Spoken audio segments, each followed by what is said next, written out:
Hello, people, classmates, everybody.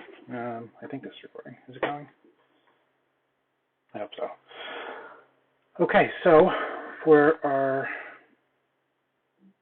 there we go. Okay, so for our presentation today, I'm going to be discussing permanent product as a way to measure behavior.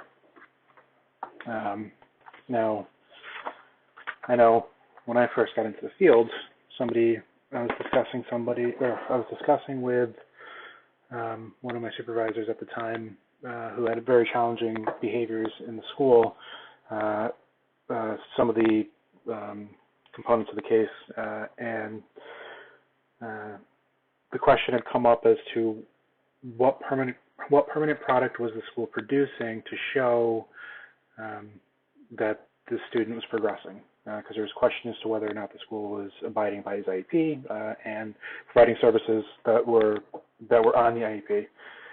And at the time, I didn't really know what was understood by permanent product.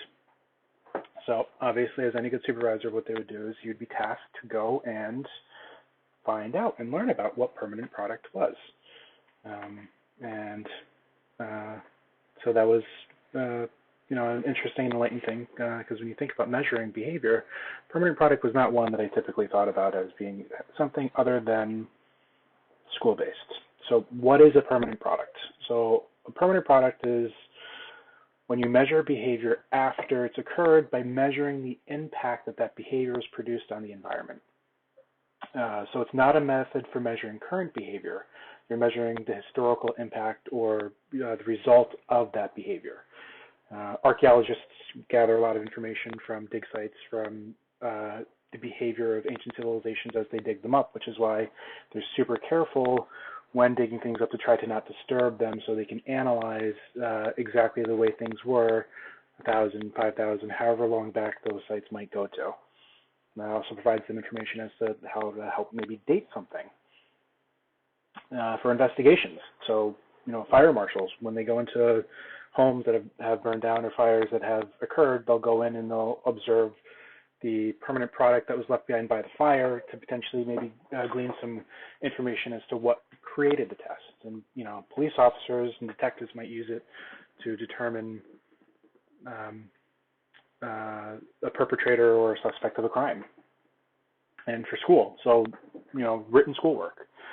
Your paper that you wrote is your permanent product of completing your assignment. The slide presentation here is a permanent product of working on this. So your projects, your exams, and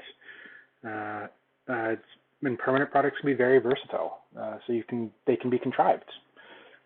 Some examples in the Cooper book talked about video recordings and audio tape recordings that teachers that may have made that they can go back and review afterwards to analyze student behavior, potentially even their own behavior, actually, if you want to use it for self-improvement.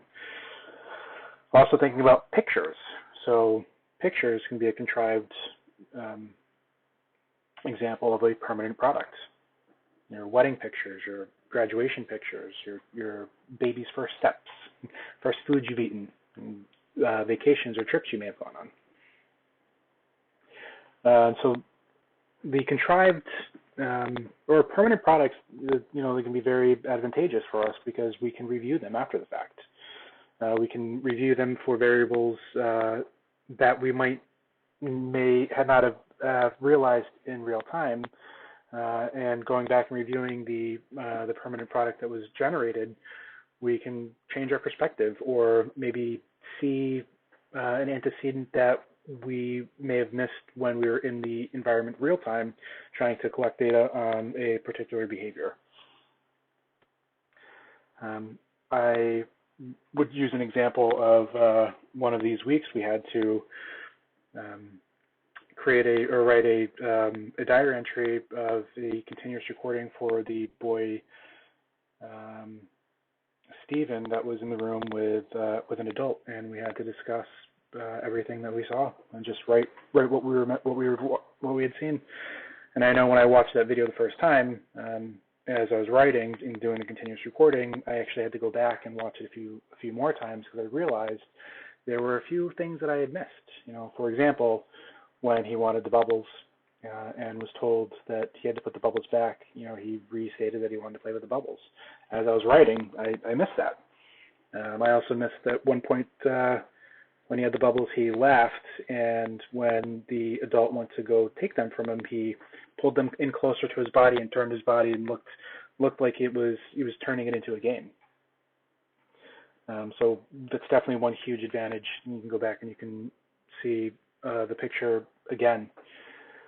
So it'll increase your accuracy and be more complete.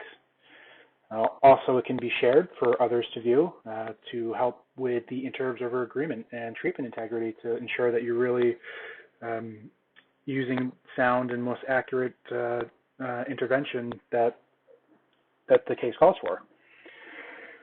So complex behaviors in multiple response classes can also be measured through this by going back and examining, especially with videotapes. You can definitely see how behaviors manifest or are exhibited. And when do you want to use it? So the Cooper text highlights there are 4 questions that you should ask to use if you're trying to determine when to use it. So you have to ask, is real-time measurement needed? Can it be measured this way?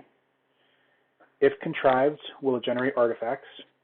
And how costly will this be? So Cooper doesn't actually say artifacts, but the text alludes to the fact that contriving it will generate something that really isn't there.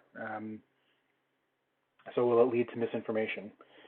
For example, if you are a newscaster and you're on air, you're going to portray your behavior in a specific way, and you wouldn't probably want to use that if you're developing a behavior intervention plan for somebody who is not who is not going to be on camera or know that or be influenced by the presentation.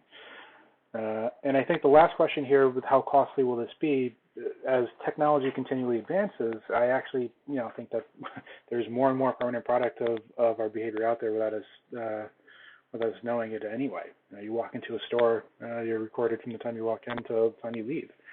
So your behavior can definitely be analyzed the way that as to how you behave from point A to point B. So the cost associated with this is especially as smartphones and computers are more widely available, is definitely not really going to be something that's much of an issue as it might have been 30 or 40 years ago, even 15 years ago for that matter.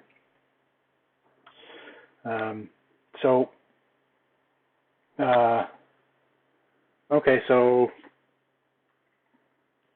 we are going to do a little experiment here. For those of you who have a pen in your hand or have access to a pen, grab a pen and just drop it on the floor next to you. All right, the pen on the floor is a permanent product of your behavior of having the pen and dropping it. Or another way to think about it is if you were to throw the pen at the window and it broke, the broken window would be the permanent product of you throwing the pen. And so what is it not? It is not a real-time sampling of the behavior. It is a sampling of historical events. So it's a historical record of the past. It's very versatile and a great resource to use if you can. You can use it across people, settings, a bunch of different data collection systems. It really depends on what behavior you're targeting for collection. So whether it's response latency, inner response time, frequency, duration, count, fluency, whatever it is that you are looking at, you can tailor this to your needs. And it's something that it's not overly complex to do. A lot of times you just open an app and push a button, and it's already something that we generate daily. We just don't say to ourselves, I'm creating a permanent product. It's just something that you just kind of do. So I hope you've enjoyed the video on permanent product, and thanks for your time.